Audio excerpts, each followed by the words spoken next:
افسانے کی سردوں کے پار کچھ طلقات ایسے ہیں جو تاریخ کے اوراق میں دھندلا گئے، مگر ادب کے دنیا کے نقشے پر حقیقت اور آئینے میں آج بھی جگمگا رہے ہیں۔ کوکاف وہ اساطیری پہاڑ جسے قدیم داستانوں میں جنات و پریوں کا مسکن اور روحانیت کی معراج کہا گیا، اور کفکاز کے دشوار گزار پہاڑوں میں آباد خطہ چچنیا کے درمیان ایک پراسرار رشتہ بھی اسی قسم کا ایک مبہم سا ادبی واسطہ ہے۔ سوال یہ ہے کہ آیا یہ محض اتفاق ہے یا پھر تاریخ، جغرافیہ اور ثقافت کے کسی گمشدہ دھاگے نے ان دونوں کو جوڑا ہے؟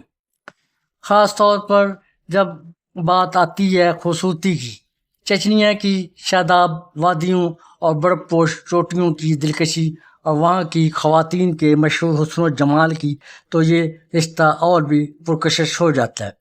کیا واقعی کسی دور میں چچنیا کی حسیناؤں کو کوکاف کی پریاں کہہ کر پکارا گیا تھا؟ میں ہوں ڈاکٹر طاہر عزیز ظفر، ہسٹری انفولڈ سے۔ اس ویڈیو میں ہم اسی گمشدہ کڑی کو ڈھونڈنے کی ایک ادنا سی کوشش کرتے ہیں جہاں حقائق اور تخیل کی سرحدیں آپس میں گڈمڈ ہو جاتی ہیں۔ انسانی ذہن اور تخیل کی وسطوں میں حقیقت اور افسانہ اکثر ایسے گل مل جاتے ہیں کہ ان کے درمیان کی لکیر ہی مٹ جاتی ہے۔ تاریخ کے گہرے اوراق میں کچھ ایسے ہی پراسرار تعلق دفن ہے جو وقت کی دھول میں اجل تو ہو گئے، مگر ادب اور شاعری کی لازوال دنیا میں آج بھی زندہ اور تابندہ ہیں۔ کوکاف کا نام سنتے ہی ذہن میں ایک پراسرار امیز پہاڑ ابھرتا ہے جو صرف داستانوں، قصوں اور صوفیانہ افکار کی دنیا میں بسا ہے۔ وہ بلند بالا ناقابل رسائی مقام جو جنوں کا مسکن، پریوں کا استحان اور روحانی سلوک کی منزل معراج ہے۔ لیکن کیا یہ محض ایک خیالی پیکر ہے یا پھر اس افسانوی تصور کی کوئی جڑیں ہماری حقیقی دنیا کی اسی جغرافیائی سرزمین سے بھی ملتی ہیں؟ یہی سوال ہے جو ہمیں تاریخ کے ایک اور پہلو کی جانب لے جاتا ہے، دور افتادہ اور پراسرار خطہ قفقاز کی جانب، خاص طور پر اس کے دل میں واقع علاقے چچنیا کی جانب۔ کیا کوئی ربط ہے اس افسانوی کوکاف اور اس حقیقی پہاڑی خطے کے درمیان؟ اور اگر ہے تو کیا اس ربط کا تعلق صرف جغرافیے سے ہے یا پھر اس خطے کی سبزہ زار وادیوں، برف پوش چوٹیوں اور خاص طور پر وہاں کی خواتین کے مشہور زمانہ حسن و جمال سے بھی ہے؟ اسی گمشدہ اور مبہم رشتے کی کھوج کی ایک ادنا سی کوشش ہے جہاں ہم حقائق کی بنیاد پر کھڑے ہو کر تخیل کے آسمان پر نظر دوڑائیں گے اور دیکھیں گے کہ کس طرح انسانی ذہن نے دور دراز کے ایک علاقے کی طبعی خوبصورتی کو ایک اساطیری حسن کے استعمال میں ڈھال لیا۔ چچنیا کے بارے میں یہ توسر عام پایا جاتا ہے کہ وہاں کے لوگ، خصوصاً خواتین، خوبصورت ہوتی ہیں، تاہم یہ بات یاد رکھنی چاہیے کہ خوبصورتی ایک ذاتی اور ثقافتی تصور ہے، اسے کسی ایک قوم یا علاقے تک محدود نہیں کیا جا سکتا۔ یہ توسر کیوں پیدا ہوا؟ قفقاز کا جغرافیائی محل وقوع۔ قفقاز کے علاقے میں چچنیا واقع ہے جہاں مختلف نسلی اور ثقافتی گروہوں کا صدیوں سے اختلاط ہوتا رہا ہے۔ اس تنوع کی وجہ سے لوگوں کی ظاہری خصوصیات میں کافی فرق پایا جاتا ہے۔ ادب اور لوک داستانیں، فارسی، ترک اور اردو داستانوں میں قفقاز اور کوکاف کے علاقے کو حسن و جمال، پریوں اور پراسرار مخلوقات سے منسوب کیا جاتا تھا۔ اسی روایت نے بھی قفقاز کی خواتین کے حسن کے بارے میں رومانوی تصورات کو فروغ دیا۔ قدور اور متناسب جسمانی ساخت، قفقاز کے بعض علاقوں کے لوگوں میں نسبتاً لمبے قد، ہلکی رنگت یا گھنے بال دیکھے جاتے ہیں، لیکن یہ خصوصیت ہر فرد میں یکساں نہیں ہوتی۔ قدرتی ماحول، قفقاز کے پہاڑ، سرسبز وادیاں اور خوبصورت مناظر اس خطے کے بارے میں ایک دلکش اور معنوی تصور پیدا کرتے ہیں جو اکثر وہاں کے لوگوں کے بارے میں خیالات پر بھی اثر انداز ہوتا ہے۔ کیا پریوں جیسی خوبصورتی کی وجہ سے کوکاف سے تعلق جوڑا گیا؟ ادبی اعتبار سے ہاں، قدیم داستان کو اکثر دور دراز اور خوبصورت علاقوں کے لوگوں کو پریوں جیسا قرار دیتے تھے۔ چونکہ قفقاز ایک دور پہاڑی اور پراسرار خطہ سمجھا جاتا تھا، اس لیے اس کے باشندوں خصوصاً خواتین کو بعض داستانوں میں پریوں سے تشبیہ دی گئی، لیکن یہ ایک ادبی اور ثقافتی تشبیہ ہے، تاریخی یا سائنسی حقیقت نہیں۔ چنانچہ چچنیا اور قفقاز کے لوگوں کے حسن کے بارے میں مشہور تصورات نے یقیناً کوکاف اور پریوں کی داستانوں کو متاثر کیا ہوگا، لیکن یہ کہنا درست نہیں کہ کوکاف کا تصور صرف چیچن خواتین کی خوبصورتی کی وجہ سے وجود میں آیا۔ کوکاف ایک بہت پرانا اساطیری تصور ہے جس میں جغرافیہ، لوک کہانیاں، مذہبی روایات اور انسانی تخیل سب شامل ہیں۔ خوبصورتی والے تعلق کا ادبی اور تاریخی حوالہ سچ رلس میں براہ راست موجود نہیں ہے، تاہم دونوں کے جغرافیائی محل وقوع، تاریخی اہمیت اور ثقافتی تصورات کے ذریعے اس ربط کو سمجھنے کی کوشش کی گئی ہے۔ چچنیا کے بارے میں اہم معلومات۔ جغرافیہ: یہ روس کے جنوب میں قفقاز کے پہاڑی علاقے میں واقع ایک خود مختار جمہوریہ ہے۔ یہ علاقہ اپنی قدرتی خوبصورتی کے لیے مشہور ہے، جہاں قلعہ نما گاؤں اور برج نظر آتے ہیں۔ ثقافت اور خواتین: چیچن معاشرہ روایتی اقدار، خاص طور پر عفت و حجاب پر زور دیتا ہے۔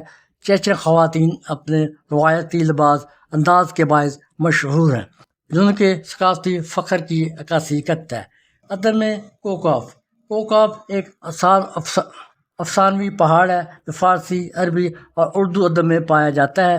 یہ پراسرار روحانی دنیا اور جنوں و پریوں کی سرزمین کے طور پر بیان کی گئی ہے۔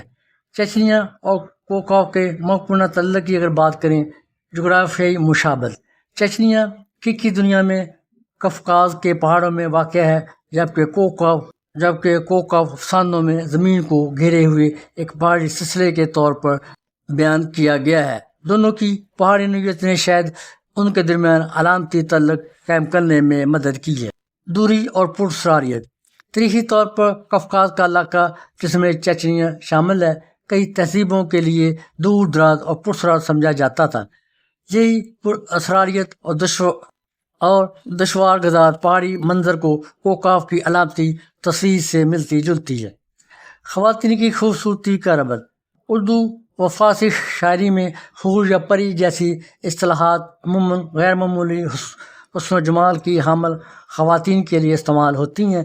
چونکہ کوکاف کو پریوں کا مسکن بتایا جاتا ہے، اس لیے ممکن ہے کہ کسی زمانے میں چچنیا کی خواتین کی مشہور خوبصورتی کو ادبی طور پر کوکاف کی پریوں سے تشبیہ دے دی گئی ہو، تاکہ ان کے حسن کی بلندی اور نایابی کا اظہار ہو سکے۔ نتیجے کے طور پر دیکھیں تو یہ کہنا مشکل ہے کہ آیا یہ تعلق براہ راست تاریخی حوالے رکھتا ہے یا محض ادبی اور ثقافتی تخیل کی پیداوار ہے۔ کوکاف زمین کے نقشے پر موجود نہ ہو، لیکن انسانی تخیل، ادب اور روحانی جستجو کی دنیا میں اس کا سفر آج بھی جاری ہے، اور یہی اس کی اصل طاقت ہے۔ ہم اس نتیجے پر پہنچتے ہیں کہ کوکاف اور چچنیا کے درمیان حسن و جمال کا یہ تعلق خواہ براہ راست تاریخی حوالے سے ثابت ہو یا نہ ہو، اپنے اندر ایک گہرا ادبی اور ثقافتی سچائی سموئے ہوئے ہے۔ یہ تعلق ہمیں بتاتا ہے کہ انسانی ذہن ہمیشہ سے بلندی، پراسراریت، نایابی اور کمال حسن کی تلاش میں رہا ہے۔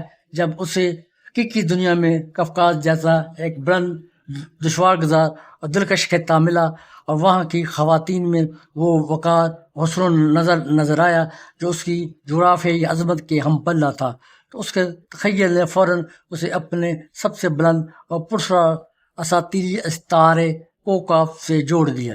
کوکاف کی پریاں ہونا درحقیقت ایک تمثیل ہے جس میں صرف جسمانی حسن ہی نہیں بلکہ ایک پوری قوم کی روحانی بلندی، صبر و استقلال اور ان کی سرزمین کی پرشکوہ عظمت بھی جلوہ گر ہے۔ چچنیا کی تاریخ مصائب و آزمائش سے بھری ہوئی ہے، اور شاید یہی وہ کیفیت ہے جو اس خطے اور اس کے لوگوں کے حسن کو ایک افسانوی رومانویت اور وقار عطا کرتی ہے۔ بالکل اسی طرح جیسے کوکاف تک پہنچنے کا سفر صبر آزما اور پرخطر ہوتا ہے، مگر منزل لازوال اور روح پرور۔ چنانچہ یہ کہنا بے جان نہ ہوگا کہ یہ ادبی و ثقافتی رشتہ حقیقت اور تخیل کے درمیان ایک حسین پل کی مانند ہے، جو ہمیں یاد دلاتا ہے کہ حسن خواہ وہ قدرتی ہو یا انسانی، ہمیشہ ایک بلند مقام، ایک پرسرار داستان اور ایک لازوال تمنا کا متقاضی ہے، اور شاید یہی وہ لازوال تمنا ہے جو اس سے چچنیا کے پہاڑوں کو ادب کے آئینے میں کوکاف بنا دیتی ہے، اور وہاں کی دو شیزاؤں کو کوکاف کی پریوں کے روم میں ہماری نظر کے سامنے لا کھڑا کرتی ہے۔ کوکاف حقیقت یا افسانہ۔ کوکاف کا تصور صدیوں سے مشرقی ادب، فارسی داستانوں اور اردو قصوں کا ایک اہم حصہ رہا ہے۔ قدیم روایات میں اسے ایک عظیم پہاڑی سلسلہ قرار دیا گیا جو پوری دنیا کو اپنے حصار میں لیے ہوئے تھا۔ کہا جاتا تھا اس کے پار پریوں کی بستیاں، جناتی سلطنتیں اور پرسرار مخلوقات آباد تھیں۔ مشہور داستانوں جیسے الف لیلا اور دیگر فارسی حکایات میں کوکاف کا بار بار ذکر ملتا ہے۔ تاریخی طور پر بعض لوگوں نے کوکاف کو حقیقی جغرافیائی مقامات سے جوڑنے کی کوشش کی۔ کچھ محققین کا خیال تھا کہ اس تصور کی جڑیں قفقاز کے پہاڑی سلسلوں سے وابستہ ہو سکتی ہیں، اور یورپ اور ایشیا کے درمیان واقع لفظ کاف اور قفقاز کے درمیان صوتی مشابہت کی وجہ سے یہ نظریہ پیش کیا گیا، تاہم اس کے حق میں کوئی قطعی تاریخی ثبوت موجود نہیں ہے۔ اسلامی اور صوفیانہ ادب میں کوکاف کو اکثر ایک روحانی علامت کے طور پر بھی پیش کیا گیا ہے۔ بعض صوفی مصنفین کے نزدیک یہ انسان کے باطنی سفر، معرفت اور روحانی جستجو کی علامت ہے۔ اس تناظر میں کوکاف کسی حقیقی مقام کے بجائے ایک فکری اور روحانی منزل کی نمائندگی کرتا ہے۔ جدید سائنس، جغرافیہ اور آثار قدیمہ کی تحقیق کے مطابق زمین پر ایسا کوئی پہاڑی سلسلہ موجود نہیں جو روایتی داستانوں میں بیان کیے گئے کوکاف کی خصوصیات رکھتا ہو۔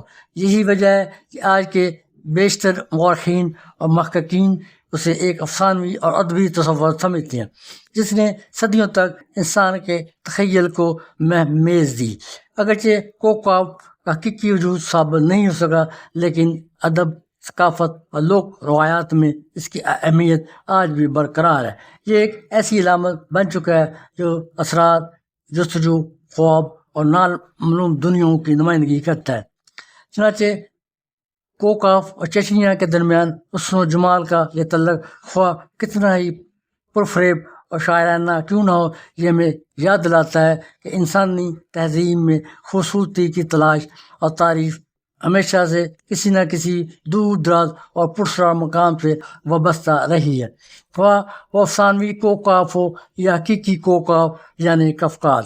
چچنیا کی خواتین کا حسن بھی اس جغرافیے کی طرح ہے، پرشکوہ، دشوار گزار اور اپنے دامن میں تاریخی صبر و ضبط اور ثقافتی عظمت کا استعارہ سمیٹے ہوئے۔ شاید یہی وجہ ہے کہ شاعروں اور ادیبوں کی نظر میں وہ کوکاف کی پریاں بن گئیں، نہ صرف ان کے روپ کی وجہ سے بلکہ ان کی قوم کی اس پہاڑی روح کے باعث جو وقر کے طوفانوں میں بھی نہ جھکی۔ آخر میں یہ کہنا بے جا نہ ہوگا کہ حقیقت چاہے جیسی بھی ہو، یہ ادبی تصور اپنی جگہ ایک حسین اور پرمعنی استعارہ ہے جو حسن ظاہری اور حسن باطنی دونوں کے آمیزش سے جنم لیتا ہے۔